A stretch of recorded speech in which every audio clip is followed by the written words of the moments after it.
2D side-scrolling beat-em-ups. It's a genre that, since I was a kid, I haven't been able to get enough of. From things like Double Dragon to Final Fight, they're bound to get me to spend lots of money in the arcades. However, when the 32-bit generation rolled around and people decided that 2D wasn't cool anymore and everything had to be made of poor-looking 3D polygons, the genre took a noticeable hit, and it's never really recovered since then. However, some companies in the 32-bit era didn't forget the 2D, and they continued to make 2D beat-em-ups. One of those games we're going to be talking about today, that game is PuLiRuLa on the Sega Saturn, and it's one of the best looking and probably strangest Saturn games you'll ever run into.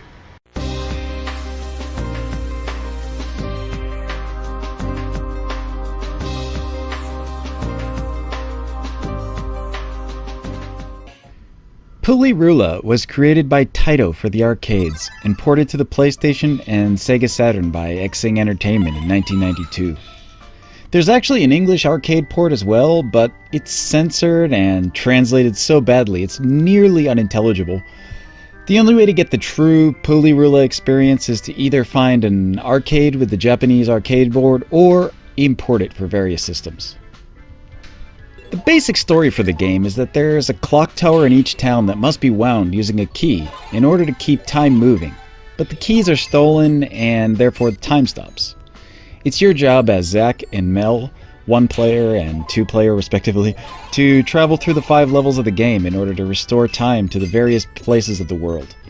It sounds like a fun fantasy story, but I don't think that sufficiently prepares you for how quickly this game becomes off-the-wall insane. The first stage starts out relatively tame. You travel through town to the clock tower to try and restore time. As you can see, the game looks great. Everything is animated well, and the enemies have a lot of character and are fun to look at. The backgrounds are nicely designed and colorful as well. You attack enemies with a magic stick that kills most enemies in one hit. Once defeated, the enemies will turn into an animal that can be collected for extra points. There are some tougher enemies that require more than one hit, but the vast majority can be taken out with a single swipe. Each stage culminates with a boss battle. Though generally not too difficult, the boss battles are generally fun. You can also attack using magic. You have a few different magic attacks that seem to come out randomly. They can be used to clear the screen of enemies, or damage bosses, or just give you a little bit of invincibility. The magic is always fun to use, and can be replenished by picking up fairies that are hiding inside jack-o'-lanterns in the stage.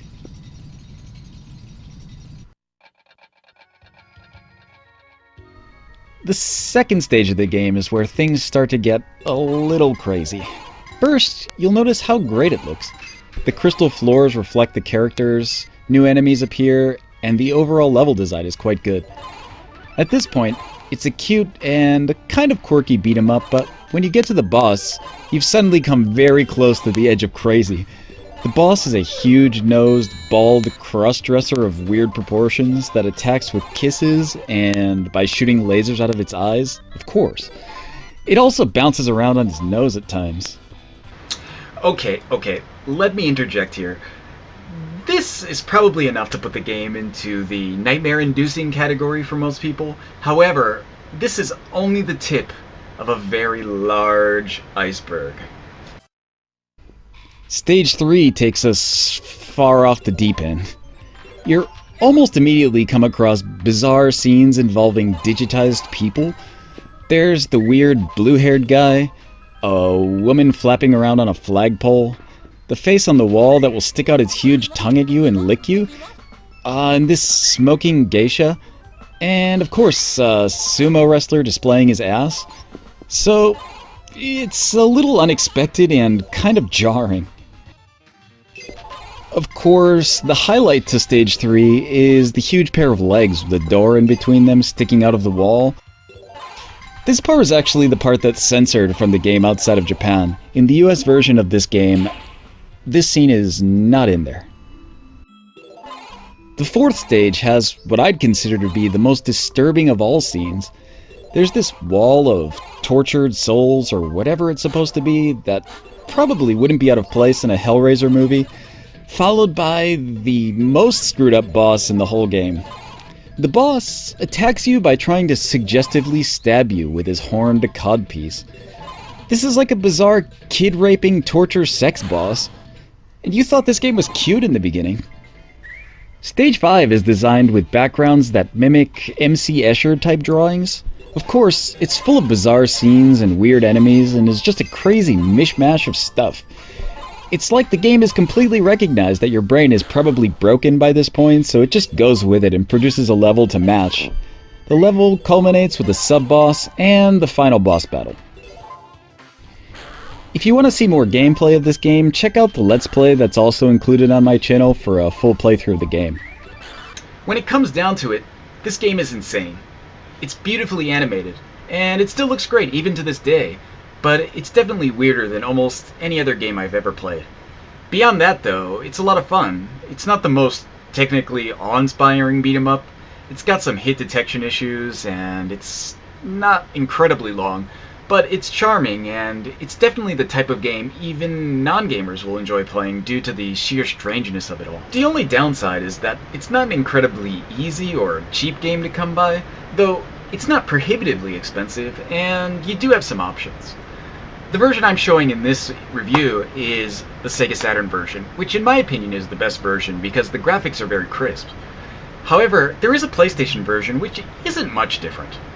There's also a version on the PS2 on the Taito Memories collection, however, only on the PS2 Japanese release of the Taito Memories collection. The US release does not have PuLiRuLa, so don't go searching for it now.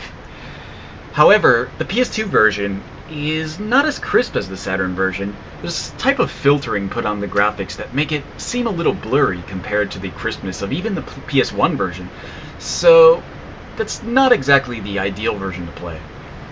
Luckily, any of those systems are easy to import games for, and even with no Japanese knowledge, the game is easily playable. If you're in the market for a crazy 2D beat-em-up, look no further than PuLiRuLa. So, that'll end another episode of Very Japanese Games. I hope you guys enjoyed this episode, and until next time, keep on playing great games, no matter where you live.